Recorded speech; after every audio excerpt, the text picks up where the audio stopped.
Na aula anterior, na lição anterior, nós falamos sobre as bem-aventuranças. Nosso autor traduziu bem-aventuranças como bênçãos, porque elas indicam a forma como podemos ser ou nos apresentaremos aprovados diante de Deus. E não há maior bênção, não há maior bem-aventurança, do que ser aprovado por Deus. Esse é o nosso objetivo, é viver da forma como Jesus nos ensinou, da forma como Deus quer.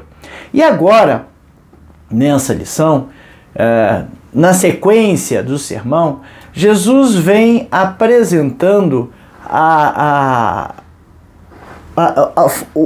ação, o jeito, a forma como o cidadão dos céus, o cidadão do reino de Deus, precisa se apresentar aprovado.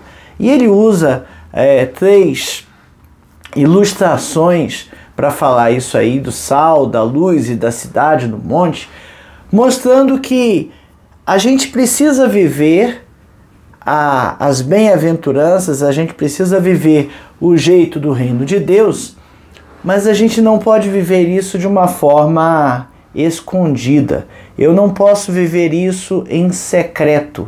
Eu preciso exalar isso. Eu preciso apresentar isso. Eu preciso que as pessoas enxerguem e vejam que o nosso jeito de viver, o jeito de viver do cidadão dos céus é diferente. Aquele que pertence ao reino de Deus é diferente. A palavra que resume isso é testemunho. A gente usa a palavra testemunho ou testemunha, né, para dizer que alguém testemunha do que Cristo fez em suas vidas. Paulo apresenta essa ilustração do testemunho da pessoa que está perante o juiz e vai testemunhar, dizer aquilo que viu. A testemunha é aquela que comparece perante o juiz para dizer aquilo que sabe ou aquilo que viu. Não porque ouviu dizer, mas porque ele constatou.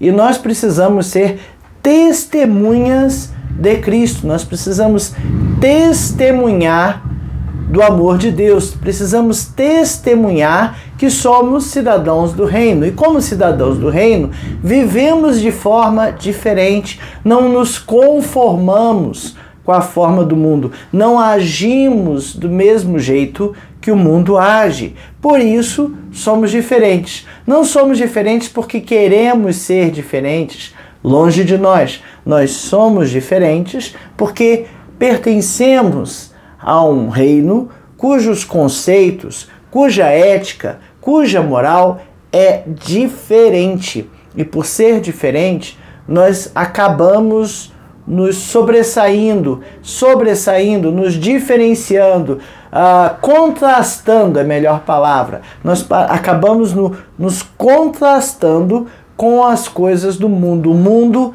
é um mundo caído, é um mundo que jaz no pecado, é um mundo que jaz no maligno. E por conta disso, a forma de proceder do cidadão do reino de Deus faz um contraste, faz uma diferença gritante desse mundo. Ali nos versículos de 13 a 16 de Mateus 5, Jesus então está falando algumas coisas aos seus discípulos. Tem um título aqui, os discípulos, o sal da terra. Vós sois o sal da terra. Ora, se o sal vier a ser insípido, como lhe restaurar o sabor? Para nada mais presta, senão para, lançado fora, ser pisado pelos homens. Os discípulos são a luz do mundo. Vós sois a luz do mundo.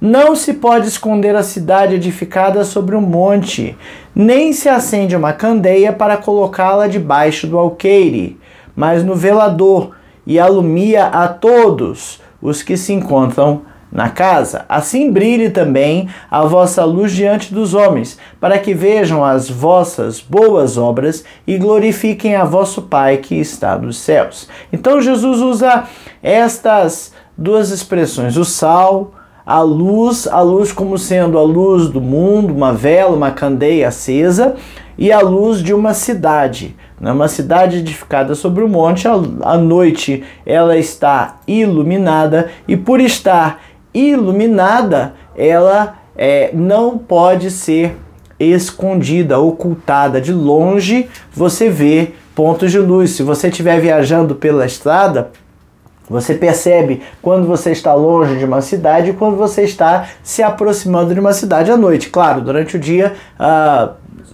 os prédios podem ficar um pouco turva a visão, mas de noite você começa a ver pontos de luz naquela cidade e você sabe que você está se aproximando de uma cidade. Se a cidade for muito grande, você não só vê pontos de luz, mas como vê um céu próximo à cidade clareado, claro, iluminado, com um aspecto assim de luz. Então você percebe no horizonte a diferença. Não tem como esconder.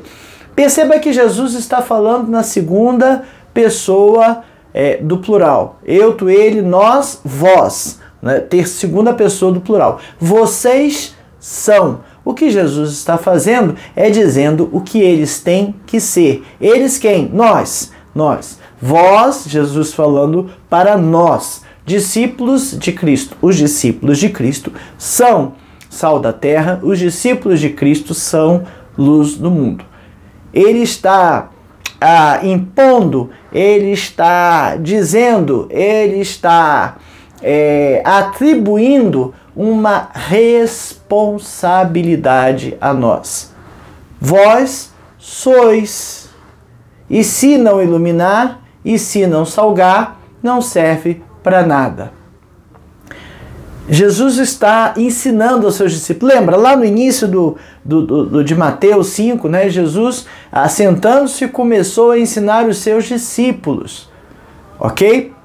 Então, Jesus está nos ensinando. Ensinando o quê? Como nós devemos ser. Nós devemos ser sal da terra e nós devemos ser luz do mundo. Vós sois. Ainda digo mais, ele está usando um tempo imperativo. Ele não está usando uma expressão do tempo. Vocês poderiam ser, vocês gostariam de ser, vocês... que tal vocês serem? Nós vivemos um tempo em que as ordens são muito mal vistas. Então, antigamente, o chefe mandava o empregado fazer alguma coisa e era chamado chefe e empregado. Hoje, a gente está numa época que a gente tem colaboradores. As pessoas colaboram, não são subordinadas, não são mandadas. Elas fazem de boa vontade porque gostam de fazer. Mas Jesus não está fazendo isso, não. Jesus está dizendo, dando uma ordem. Vós sois a luz do mundo, vós sois o sal da terra, vocês são, como discípulos meus, luz do mundo e sal da terra. E ele usa uma terceira expressão, cidade edificada ou situada sobre um monte. Jesus está nos falando sobre a nossa responsabilidade como cidadãos do reino. Deveres, não é isso? Na Constituição, lá nas legislações, nós temos os direitos e os deveres. É bem interessante que todo mundo vê os direitos, mas ninguém vê os deveres. Ninguém fala assim, eu quero pagar o meu imposto, porque como cidadão brasileiro eu tenho o dever de pagar o meu imposto. Por isso eu vou pagar o meu imposto. Ninguém fala. Ninguém faz isso. Se a gente compra uma coisa sem nota fiscal, a gente está pouco se lixando, porque quem vai saber disso é o governo é que vai ter prejuízo ou não, o governo que se dane. Depois esquece que esse recurso que é arrecadado é o que paga alguns ou a maioria dos serviços públicos que nós usufruímos. E aí a gente reclama do serviço público, mas não é diligente ao pagar imposto. E aí muitas vezes a gente paga mais imposto.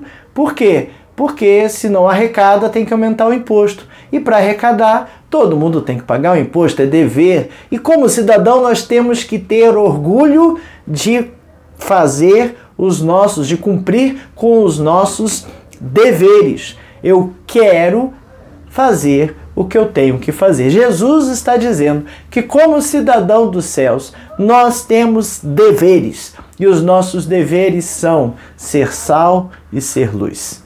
Ai, ai, ai, será que eu tenho cumprido isso da melhor maneira possível? Essa é a lição de número 3 da revista Palavra e Vida, edição número 80. A revista Palavra e Vida é editada pela Convenção Batista Brasileira, está disponível no site batistasfluminense.org.br, perdão, e você pode acessar lá, tem lá Palavra e Vida, o nome da nossa revista, e ela tem uma versão em PDF, você pode baixar e acompanhar os estudos. Essa revista foi escrita pelo pastor Luciano Conzedei e tem por tema o reino e o monte, a cidadania do reino e o sermão do monte. A lição de número 3, essa que nós estamos vendo, tem por tema o testemunho do reino.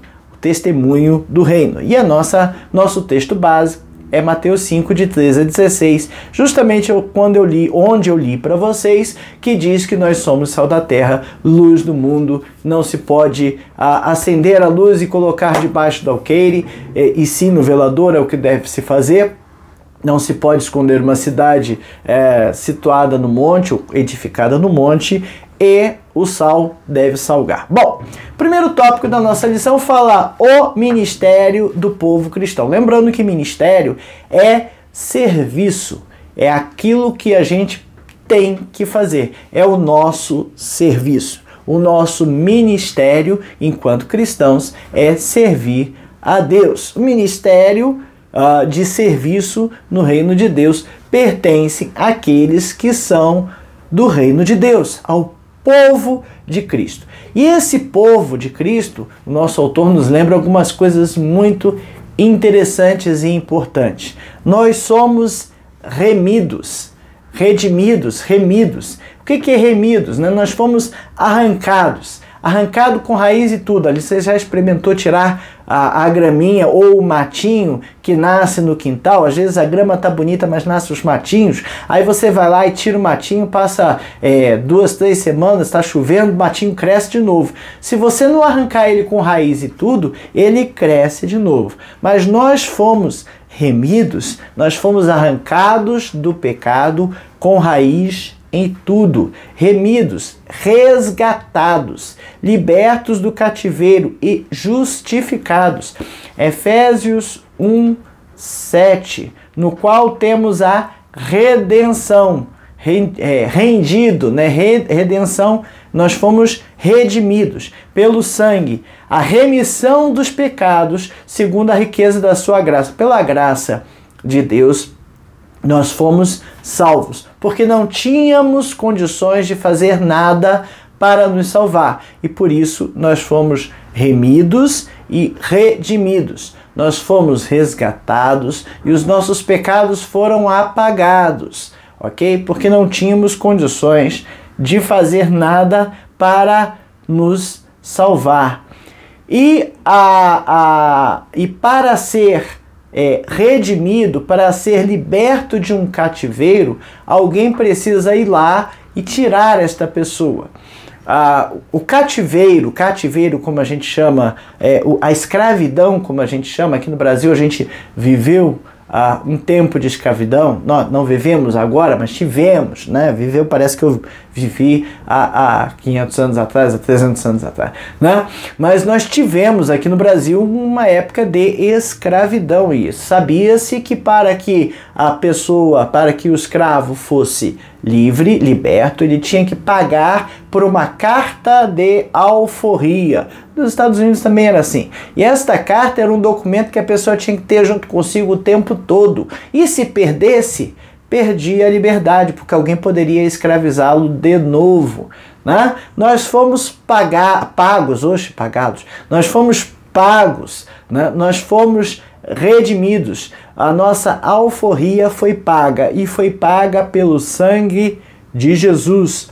Se nós éramos condenados porque estávamos no pecado, agora nós somos justificados. E justificados não quer dizer que agora nós estamos certos, que o que a gente fez está certo. A gente, por misericórdia de Deus, teve nossos pecados perdoados, ok? A palavra redenção, do grego apolutrosis, né, significa libertação efetuada pelo pagamento de um resgate. Nós fomos resgatados e o pagamento foi o sangue de Jesus. Lá em Colossenses 13:14 diz assim: ele nos libertou do império das trevas e nos transportou para o reino do Filho do seu amor, o qual temos redenção, a remissão dos pecados.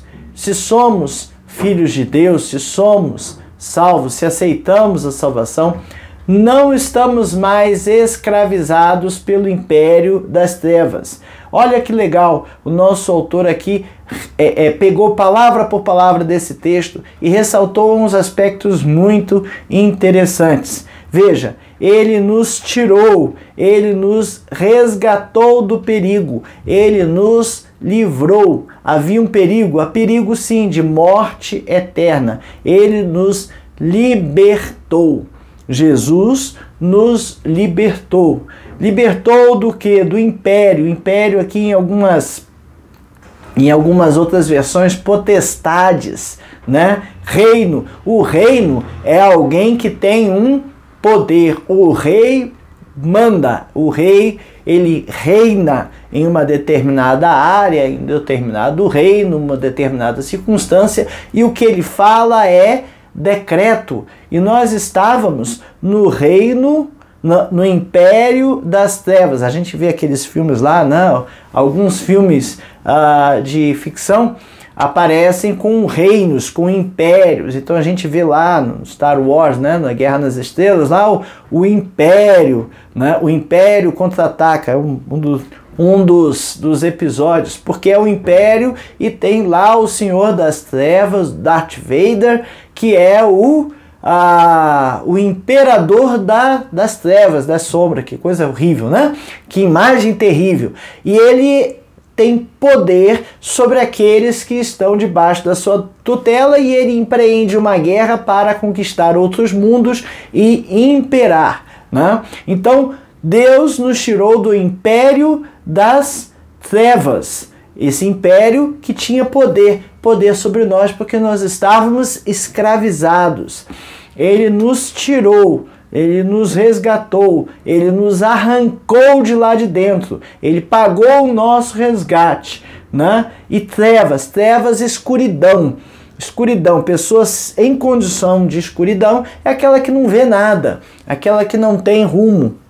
Escuridão moral, não faz diferença entre certo e errado, tanto faz. Sob influência de Satanás, ele nos tirou do império das trevas. E aí o que ele fez depois que nos tirou desse poder, dessa escravização, de estar cego, de estar nas trevas? Ele nos transportou, metisteme, retirar, remover, afastar, mudar de lugar de condição. Estou falando línguas não, metistene é a palavra em grego. Na verdade estou falando língua, estou falando grego, né? É a palavra que está ali para transportar. Ele nos retirou, ele nos removeu, afastou, mudou de lugar e de condição. Transportar. Quando a gente faz uma mudança, a gente contrata uma empresa para fazer o transporte do nosso mobiliário, das nossas coisas. E aí, em outro lugar, em outra casa, em outro apartamento, às vezes em outra cidade, eu vou pegar aquelas coisas que são minhas, me são familiares, e eu vou montar dentro daquela nova casa. E para tirar de uma casa para outra, as coisas são transportadas. Veja, eu estou num prédio diferente, numa casa diferente, num apartamento diferente, com as mesmas coisas que me são familiares. Jesus nos tirou do império, do poder, das trevas, da escuridão, da cegueira moral e nos transportou. O que vem junto conosco? A nossa identidade. Vem junto conosco aquilo que nós somos. Nós que éramos uma coisa lá em uma condição, somos outra coisa aqui em outra condição, mas continuamos sendo nós. Então ele nos removeu de lá, nos tirou de lá e nos trouxe para o reino, o seu reino. Reino aqui, Basileia. A ideia de agora uma pessoa passa a ter o direito à recompensa e privilégios desse reino. Nós somos cidadãos do reino de Deus. E como cidadãos do reino de Deus, moraremos com Deus eternamente. Né? Que coisa linda, que coisa maravilhosa. Agora não tem mais domínio das trevas sobre nós, cidadãos do reino da luz. Nós fomos libertos, nós fomos resgatados. Nós estávamos num império, alguém que mandava na gente, um império de trevas, de cegueira moral, e nós éramos escravos. A partir de agora nós somos libertos do pecado, libertos da escuridão e fomos transportados para um reino de luz. Nós fomos resgatados, nós fomos redimidos, nossa dívida foi paga, nossos pecados foram perdoados. E aí? Agora eu posso viver, né, tranquilamente, sem fazer nada. Minha alma, né, come, descansa, bebe, descansa e folga. É isso? Não, porque nós temos um ministério, nós temos um serviço a prestar. E eu presto esse serviço com a maior das boas vontades. Sabe por quê? Porque agora eu sou livre. Eu sou livre. Eu não sou mais escravizado pelo pecado. Agora eu sou livre. No segundo tópico, o nosso autor destaca a expressão o sal da terra. E aí, veja que Jesus está preparando os seus discípulos para assumirem um lugar de proeminência, um lugar de serviço, assumirem o papel de testemunhas. Vós sois o sal da terra. Ora, se o sal for insípido, sem sabor, como lhe restaurar o sabor? Para nada mais presta, senão para, lançado fora, ser pisado pelos homens. Jesus está dizendo, olha, vós sois, assumam a posição e a responsabilidade. Veja, quando você coloca alguém numa posição de chefia na sua empresa, você não quer que essa pessoa seja amigo de todo mundo. Não, tudo bem, é bom ser amigo de todo mundo, é bom ter um ambiente sadio, mas ela precisa diferenciar a hora que ela pode ser amigo da hora que ela tem que ser chefe. Porque não pode admitir certas atitudes e certas falhas. Uma pessoa que chega sempre atrasada quando o serviço tem horário, porque tem serviços que não têm horário, tem serviços que têm demandas. Se você pode abrir mão do horário, de repente é melhor para você, desde que a demanda seja atendida. Mas vários serviços dependem de um horário. Se você tem uma loja, por exemplo, você precisa dos seus atendentes na hora que a loja abre, eles têm que chegar antes. Se eles chegam atrasados na loja, é possível que você tenha um certo problema. Imagina uma loja de shopping, abre 2 horas da tarde, o povo já foi para lá no domingo, né, para almoçar, e às 2 horas da tarde o povo já está doido para entrar nas lojas. Se o seu funcionário não chega na hora, se o seu vendedor não chega na hora, você vai ficar sozinho ali, você precisa que ele chegue na hora. E como chefe, você precisa chamar a atenção e você precisa fazer, como se diz, as correções necessárias para que ele atue da forma correta, né? Então precisa ter uma diferença. O discípulo de Cristo precisa saber a responsabilidade que ele tem como sal da terra e luz do mundo. Ele não pode se deixar levar pelas coisas do mundo. Lembra o que o salmista falou no capítulo 1? Bem-aventurado o varão que não anda segundo o conselho dos ímpios, nem se detém no caminho dos pecadores, nem se assenta na roda dos escarnecedores. Antes tem o seu prazer na lei do Senhor, e na sua lei medita de dia e de noite. Veja, aquele que teme ao Senhor não vai fazer as coisas segundo os ímpios. Jesus está falando isso aqui no Novo Testamento, está falando agora 400 anos depois que o povo voltou do exílio, ok? E os ensinos são os mesmos, né? Então, por que ele usa a versão do...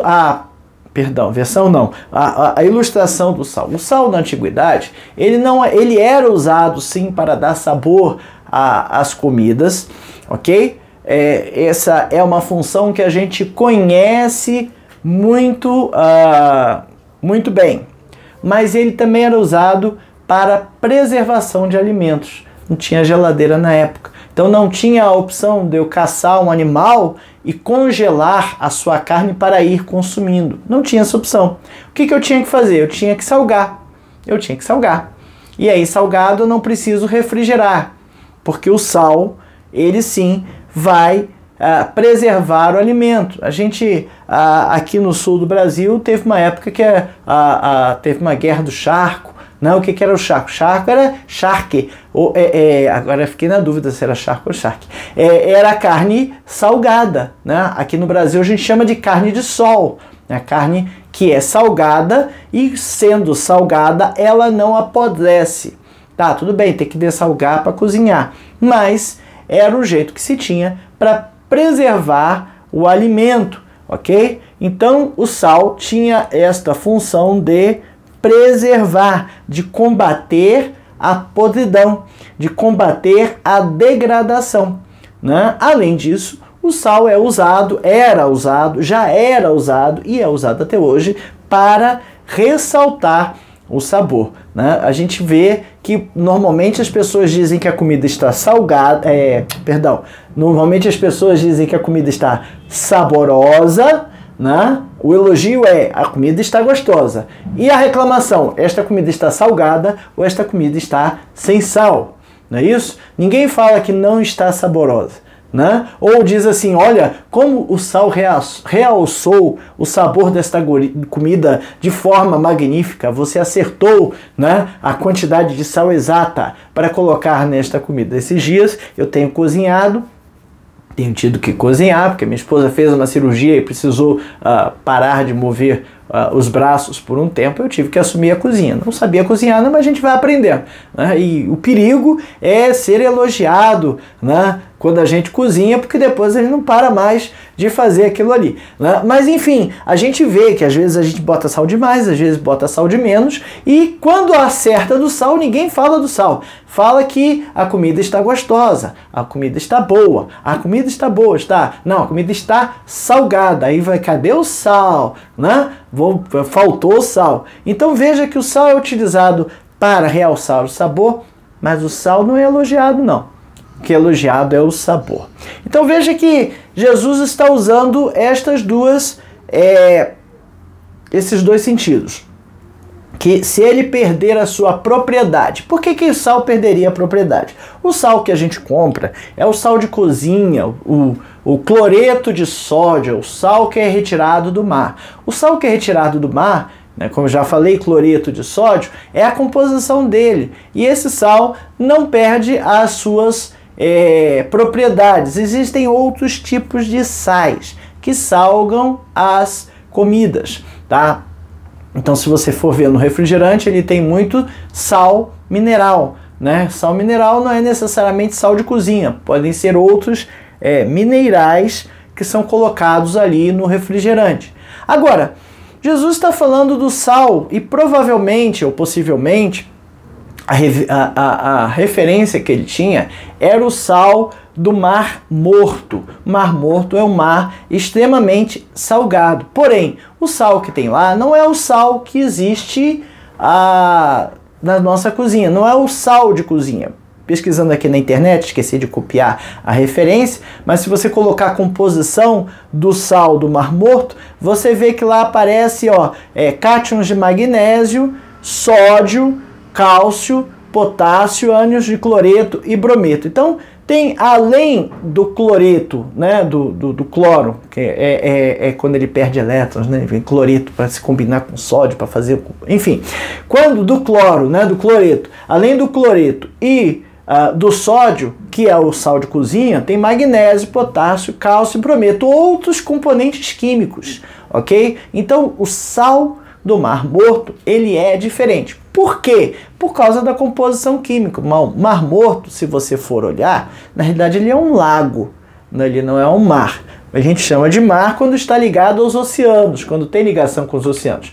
Mas o Mar Morto não tem ligação direta pelos oceanos. Ele ele é formado pelas águas do Rio Jordão, vem lá do Monte Hermon, desce, faz o Mar da Galileia, né? E depois desce e vem e forma o Mar Morto. Então, provavelmente, a condição de salinidade tem a ver com solo, tem a ver com outras características geodésicas. O Mar Morto ele está a 400 metros abaixo do nível do mar, ou seja, o seu nível está 400 metros abaixo. Como isso é possível? Porque tem montanhas no meio do caminho, né? Então é uma grande depressão com o mar ali no meio. E por conta destas condições físicas ali, se você colocar pedras, quem teve aquário já viu isso, né? Às vezes a água está alcalina ou salina, eu tenho que usar produtos e para estabilizar o aquário, para o peixinho viver bem, às vezes eu tenho que colocar pedras ou concha para você colocar mais básico ou mais ácido aquilo ali, né? Quem tem aquário já passou por essa experiência. Então a composição da água ali é salina pelo que tem ali embaixo, pelo que tem na formação do solo, né, da profundidade, da altura, enfim, de todos os componentes geológicos ali. Então esse sal é um sal diferente, e esse sal tem uma propriedade que, se ele ficar exposto ao ar, ao tempo, ele deixa de salgar. Ele não é um sal igual ao sal de cozinha, que ficando exposto não perde a sua possibilidade, propriedade, ok? Aliás, o sal de cozinha, para quem nunca visitou uma salina, é assim: você espalha uma lâmina de água do mar e espera evaporar, e aí fica o sal. Aí você vai lá com uma enxada e puxa o sal, bota no carrinho de mão e traz para beneficiar, para acabar de secar e transformar aquilo ali no que a gente recebe em casa como sal, ou sal de cozinha. Então, exposto ao tempo, o sal do Mar Morto perde as suas propriedades. E se ele perdesse as suas propriedades, o que ele iria fazer? Nada. Ele ia conservar os alimentos? Não. Ele ia realçar o sabor da comida? Não. E para que ele serve? Para nada. É uma areia. Vira uma areia fina que não serve para nada mais a não ser para ser pisoteado, né? Alguns pensadores sugerem que Jesus estava destacando que, da mesma forma que não faz sentido um sal sem sabor, não é proveitoso um cristianismo sem sabor. Ou seja, eu ser cristão e não aparecer como cristão, não ser diferente do mundo, não fazer a diferença nesse mundo, não faz sentido. Nós somos sal na terra e, como sal, temos que fazer diferença. Botar um pó na comida que não vai realçar o sabor, não vai fazer nada, é apenas pó, ok? A presença dos discípulos no mundo precisam parar a degradação do mundo. Nós, sal, como conservante, temos que parar a degradação do mundo. Nós temos que ser um contraponto, nós temos que ser uma resistência com relação às coisas do pecado. E não podemos, como Paulo fala aos Romanos, nos amoldar aos mundos. Não vos conformeis com esse mundo. A gente não pode tomar a forma do mundo, porque se a gente tomar a forma do mundo, o que vai acontecer é que não faremos nenhuma diferença. Nós perdemos a possibilidade de salgar, né? Se a gente perder a possibilidade de salgar, não serviremos para nada, a não ser ser pisoteado. Que coisa triste. O terceiro tópico aqui, nosso autor foca na luz do mundo. Os cristãos, nos versículos 14 a 16, são comparados com luz do mundo. Jesus apresenta duas fontes de luz. Uma luz é a luz de uma cidade situada sobre um monte e a luz de uma lâmpada que deve ser colocada, uma lamparina, a lâmpada, né? A gente chama de lâmpada, lamparina, mas naquele tempo era algo que se colocava um azeite, um óleo ali e deixava queimando para fazer luz. A gente não percebe essa situação da luz nos nossos dias porque a gente, à altura das nossas mãos, bate a mão na parede ali e liga o interruptor e liga a luz. E acabou, está iluminado, ok? Mas, para que a luz que está aqui em cima e a outra que está ali na frente acendam, precisa ter energia elétrica. A gente não vê energia elétrica, não é isso? Só quando tem um apagão. E teve um apagão e o disjuntor caiu, o bairro está sem luz. Aí a gente percebe que existe algo por trás desta lâmpada que vai fazer com que a energia, com que a luz acenda. Agora também a gente não percebe que a luz já está colocada, instalada num determinado lugar, portanto a gente não se preocupa com estas coisas. Às vezes a gente tem uma luminariazinha de mesa para colocar ali no foco de onde estamos estudando, porque a luz está fraca, né? Aí nesse lugar, nesse momento a gente começa a perceber que falta luz. Mas naquele tempo a gente acendia a lâmpada. Gente, não, que eu não sou daquele tempo. A gente acendia, as pessoas acendiam uma lamparina e tinham que colocar numa posição que iluminasse o ambiente todo. A gente vê isso sim. A gente vê isso quando falta luz na nossa casa, que a gente tem que correr lá naquele cantinho que a gente sabe onde é que fica e pegar uma vela. Ah, eu posso usar a luz do celular? Pode, mas ela não vai, como é que se diz, ficar acesa por muito tempo. Vai ser 1 hora, 2 horas e acabou. A vela queima mais devagar, faz uma luz ruim, desconfortável para quem está acostumado com a luz elétrica, mas faz alguma iluminação. E aí quando eu acendo a vela, eu tenho que primeiro ter cuidado de colocar ele num lugar que não pegue fogo na casa. Fixá-la direitinho num pires ou alguma coisa que suporte, não deixe ela cair e derrubar.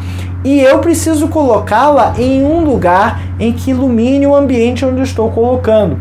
Ali no texto nos fala de um velador. Velador era um espaço cavado na rocha onde você tinha o ponto para colocar a vela, ou não era a vela, era a lamparina, para colocar a luz, porque aquela luz iluminava o ambiente. Então você não podia colocar alto demais, porque a luz vem para cima, né?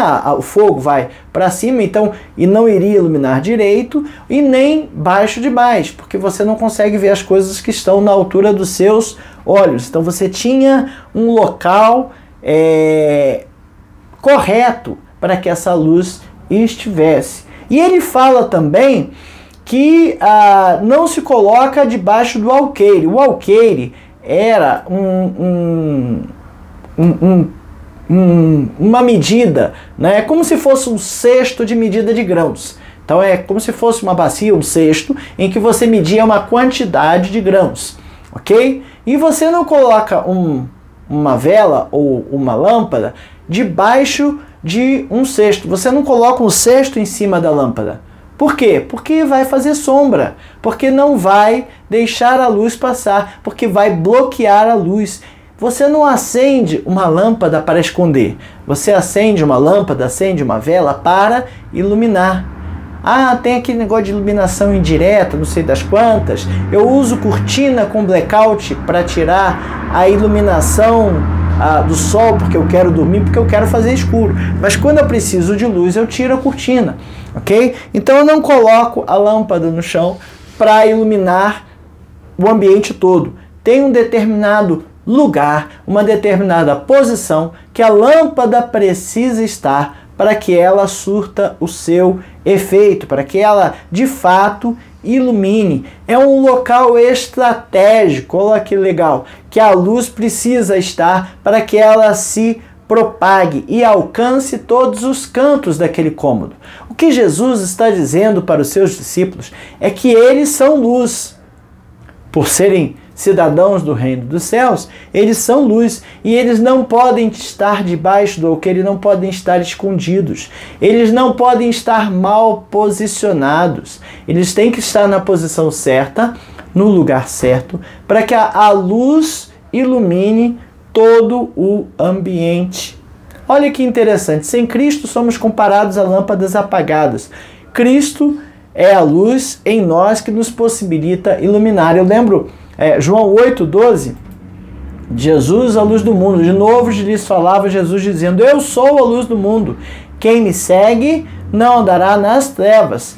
Pelo contrário, terá a luz da vida. Eu fico imaginando aqui, fico lembrando da lua, né? A gente vê a lua de noite. Aliás, até a luz do luar ilumina um pouco ali o nosso caminho, porque ela reflete a luz do sol. O sol está do outro lado da terra, não é isso? O sol já se pôs, ou seja, a terra virou o ponto da terra onde a gente está de costas para o sol, mas a lua aparece no céu e ela é um refletor da luz do sol. Por isso nós conseguimos iluminar, nós conseguimos enxergar alguma coisa, porque é uma luz tênue, mas ela reflete. Nós somos assim, somos a luz, reflexo da luz de Cristo, e precisamos estar atentos a isso. Nossa lâmpada, nossa luz não pode estar escondida. A nossa luz tem que estar estrategicamente posicionada. E aí ele fala também que não se pode esconder uma cidade iluminada, não se pode esconder uma cidade edificada sobre um monte. Por quê? Porque à noite a luz das casas ilumina aquele ponto. E de longe, naquele monte, você vê que tem uma luz ali, você vê que tem um ponto de luz. E você vai, se você está viajando, você vai procurar aquele lugar para parar, para descansar, um hotel, enfim, uma estrebaria, não é isso? Para você parar e descansar. Somos a luz de Cristo. Conclusão. A descrição que Jesus faz aqui é do caráter essencial dos discípulos, dos seus discípulos. Qual é o caráter essencial do discípulo de Jesus? Qual é o caráter essencial do cidadão do reino de Deus? Sal e luz. Sal, dando gosto, conservando, salgando. Luz, iluminando, tirando as pessoas que estão do reino das trevas. A luz tem que estar bem posicionada. Eu tenho que estar bem posicionado. Olha, atende, se o telefone tocar, diz que eu não estou. Não, não digo não. Eu não posso dizer isso não. Ou a gente deixa o telefone tocar, ou alguém atende, diz que, mas eu não posso dizer isso não. Não posso. Ah, é besteira, né? Que tem que dizer que não. É mentira. É mentira. O pai da mentira é o diabo. Pronto. Tranquilo. Está bem definido. Lá em Apocalipse está bem definido que os mentirosos ficarão de fora. Não é isso? A gente sofre umas influências, umas pressões sociais, né? E quando os meus filhos mais velhos eram pequenos, não sei porquê, tinham-se o costume na escola de postar materiais no Facebook.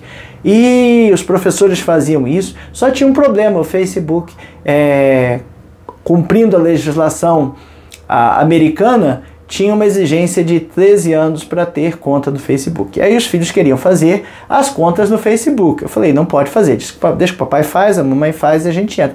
Pai, não pode, porque todos os meus coleguinhas têm. Eu falei, então você vai lá e faz a conta. Ah, mas tem que mentir a idade. Eu falei, então esse é um problema seu. Se você mentir a idade, só lembra lá que no Apocalipse está dizendo que os mentirosos vão para o inferno sem escala. Né? Aí ninguém fazia conta no Facebook, não sei porquê. Mas enfim, a gente não pode se conformar com as coisas do mundo. Ah, o que tem? Não tem nada demais. Né? Se está escrito ali que tem uma regra e eu vou ter que cumprir a regra para entrar naquela rede social, para entrar naquele serviço, eu tenho que cumprir a regra. Se eu tenho um dever, eu tenho que cumprir o meu dever. Eu sou luz, eu sou luz. Meu caráter tem que ser diferentes. E como cidadão do reino de Deus, estas metáforas utilizadas, essas imagens, essas ilustrações de sal e luz, demonstram que a gente tem que influenciar, a gente tem que interferir no meio ambiente em que a gente está de forma positiva. É criar problema? Não, não é criar problema. Se o cara quer fazer errado, deixa ele fazer errado. Agora, se ele perguntar para você se está certo ou se está errado, você vai dizer que está errado. Se ele mandar você fazer, você vai dizer, não posso fazer. Não posso fazer. Ah, você concorda com o que eu estou fazendo? Não, você está errado. Isso quer dizer brigar com a pessoa? Não. Aliás, tem pessoas que, infelizmente, quando a gente discorda, já virou uma briga, já virou um problema, ok? Mas não pode... O que não pode é essa pessoa achar que eu tenho que concordar com ela, ok? A gente não pode contribuir como cristãos para o caos.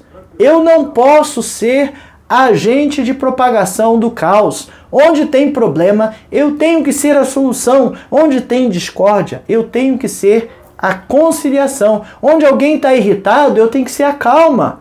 Difícil? Muito difícil. Difícil demais. É muito difícil. Mas Deus nos dá força para isso. Nós temos que crer, confessar e ensinar a verdade. As boas obras que a gente ouve falar começam por isso aqui. Começam por mostrar, por testemunhar que nós somos diferentes. Eu preciso ser diferente por força? Não, eu não preciso forçar a ser diferente. Eu só preciso fazer aquilo que Cristo mandou eu fazer. Eu sou sal e eu não posso perder a minha salinidade. Eu não posso perder a minha propriedade de conservar os alimentos, de combater a podridão, combater a degradação. Eu não posso deixar de dar sabor. Eu sou luz. Eu tenho que iluminar. Onde a luz chega, as trevas são espantadas. A treva não espanta a luz espanta as trevas.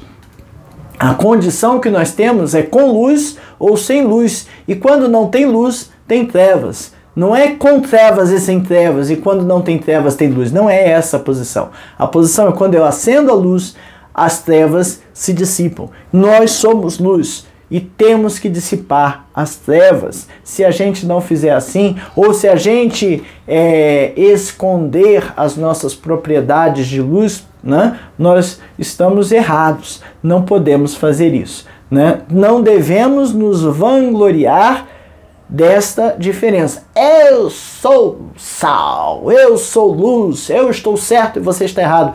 Não precisa falar, apenas haja certo, apenas faça o que tem que ser feito, porque todo mundo sabe o que tem que ser feito. Todo mundo sabe quando está errando, sabia? Quando o cara está mentindo, ele sabe que está mentindo. Quando ele está errando, ele sabe que está errando. Então só faça o correto. Só faça o correto. E fazendo o correto, ele vai ver, ele vai saber que ele está errado, né? A gente precisa influenciar. Ele cita aqui John